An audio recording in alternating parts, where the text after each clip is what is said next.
সাবেক প্রেসিডেন্ট বলেছিলেন, অর্থাৎ আমেরিকার একজন প্রেসিডেন্ট বলেছিলেন, গণতন্ত্র হচ্ছে মূর্খের এবং অযোগ্যদের শাসন ব্যবস্থা।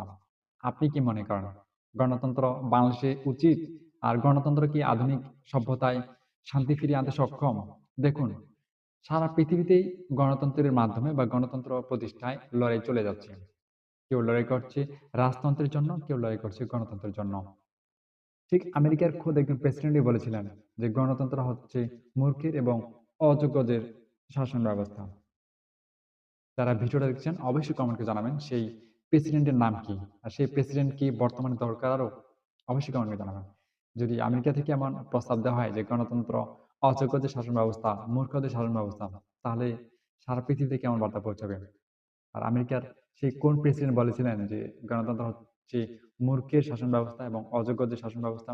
এই গণতন্ত্রের মাধ্যমে কিন্তু অযোগ্য ব্যক্তিরাও সমাজে প্রতিনিধিত্ব করার সুযোগ পায়। যদিও জনগণ তাকে ভোট দিল, কিন্তু দেখা গেল সে এই কাজের জন্য যোগ্য নয়। সে অর্থের জন্য সে ভোটটা পেয়েছে। তাই বলে কি গণতন্ত্রের জন্য এমন ব্যবস্থাটা সুবিধাজনক নাকি সুবিধাজনক নয়? অবশ্যই কমেন্টে জানাবেন।